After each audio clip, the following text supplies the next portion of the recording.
तो नेक्स्ट हमारा है रूल सेकंड। रूल सेकंड में हमारा क्वेश्चन है D cube Y by D X cube plus D square Y by D X square minus D Y by D X minus Y is equals to sine two X. इसमें हमें sine cos ऐसे functions दिए होंगे, तो हमने इसमें D square को is equals to minus A square put करना है। लाइक हमारा यहाँ पे ए है, जैसे 2 साइन 2x दिया हुआ है 2।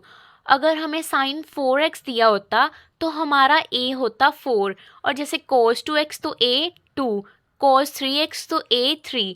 इसमें हमने डी स्क्र को is equals to minus A square भरना है। जैसे फर्स्टली हमने सिम्बॉलिक फॉर्म बनानी है। सिम्बॉलिक फॉर्म के बाद जैसे हम ऑक्सिलरी इक्वेशन बनाते हैं वैसे ऑक्सिलरी इक्वेशन बनानी है। ऑक्सिलरी इक्वेशन बनाने के बाद हमारे 3 रूट्स आ जाएंगे, -1, -1 और 1। उसके बाद हमने कॉम्प्लीमेंट्री फंक्शन बनाना है।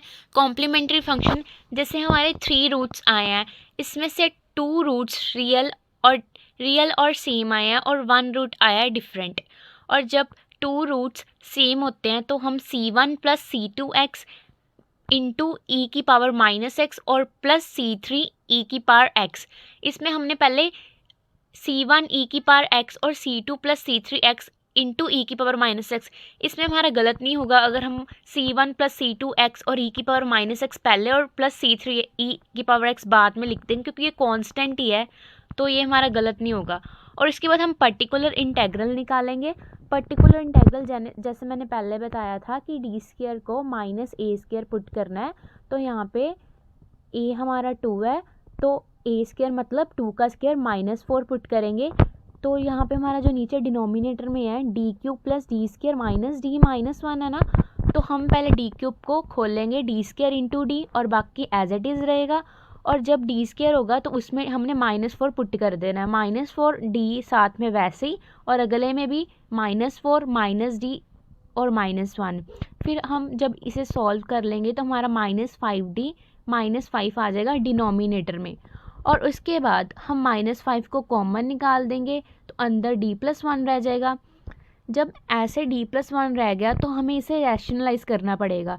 रैशनलाइज इसीलिए किया है क्योंकि ऊपर तो d-1 आ जाएगा और नीचे डी स्क्र -1 आ जाएगा, क्योंकि हमें डी स्क्र चाहिए था ना कि D square minus A square put करना था, तो हमें रैशनलाइज करना ही पड़ेगा, हम वैसे नहीं छोड़ सकते d+1। तो हम जो डी स्क्र अब फिर इसमें -4 पर भर देंगे, -4 -1 -5 हो जाएगा। उसके बाद हमने 5 और -5 को मल्टीप्लाई कर देना, -25 आ गया और माइनस ऊपर भी है तो +25 हो गया 1/25। तो d-1 इंटू साइन 2x। तो साइन 2x को जब हम अंदर लेके जाएंगे तो डेरिवेटिव होगा पहले साइन 2x का cos 2x इंटू 2 और माइनस साइन 2x। तो this is our particular integral. और उसके बाद हम कंप्लीट सोल्यूशन लिखेंगे। कंप्लीट सोल्यूशन हमारा होगा CF प्लस PI, जो हमारा ऊपर CF आया था और PI। नेक्स्ट हमारा क्वेश्चन है D square plus d+1 into Y is equals to 1 plus sine x का होल स्क्र। तो पहले हमने सिम्बॉलिक फॉर्म बनानी है। सिम्बॉलिक फॉर्म के बाद ऑक्सिलरी इक्वेशन।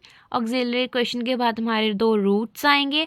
तो ये हमारे रूट्स कॉन्जुगेट पेयर्स में आए हैं, तो हमने इसमें पहले e की पावर -1/2x और c1 cos √3 2x plus c2 sin √3/2x, ये हमारी कॉम्प्लीमेंट्री फंक्शन बन जाएगा। कॉम्प्लीमेंट्री फंक्शन के बाद हमने पर्टिकुलर इंटेग्रल बनाना है। तो पहले हम इसको सॉल्व करेंगे। 1 प्लस साइन x का होल स्क्वायर है, तो होल स्क्वायर को खोलेंगे a² plus b² plus 2ab। ये खोल के हम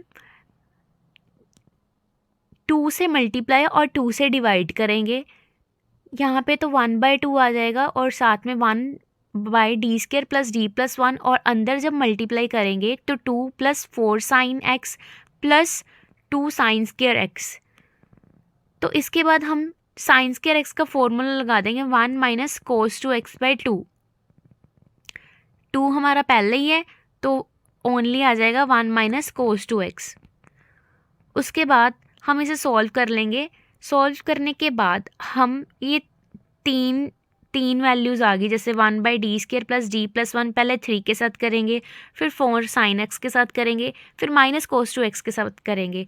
जब हम पहले 3 के साथ करेंगे तो जब कांस्टेंट होता है ना तो d को हम 0 लेते हैं, तो 0 लेंगे तो नीचे 1 रह जाएगा और ऊपर 3 है तो हमारा 3 रह जाएगा। फर्स्ट तो सॉल्व हो गया। नेक्स्ट हम sin x के साथ सॉल्व करेंगे। जब हम sin x के साथ सॉल्व करेंगे तो हमारा d² = -1 है, मतलब यहाँ पे 1 है, sin x कुछ भी नहीं है ना, तो मतलब 1 है। तो फिर उसके बाद हमारा अकेला d रह जाएगा नीचे, मतलब 1/d, मतलब ये होता है इंटेग्रल। sin x का इंटीग्रेशन होता है minus cos x।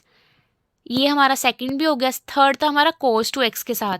cos 2x के साथ हम d² को -2 लेंगे, सॉल्व करके हमारा 1/d - 3 आ जाएगा डिनोमिनेटर में और इंटू cos 2x।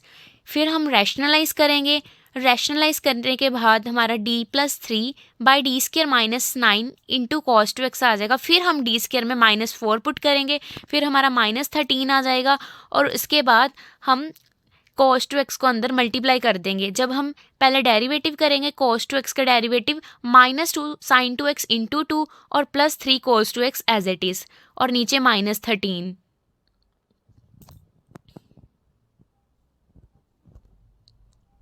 उसके बाद हमारा पर्टिकुलर इंटेग्रल आ जाएगा। जो जो हमने वैल्यूज़ निकाल ली है वो सारी भर देनी है और उसके बाद कंप्लीट सोल्यूशन और उसके बाद हमारा पर्टिकुलर इंटेग्रल आ जाएगा।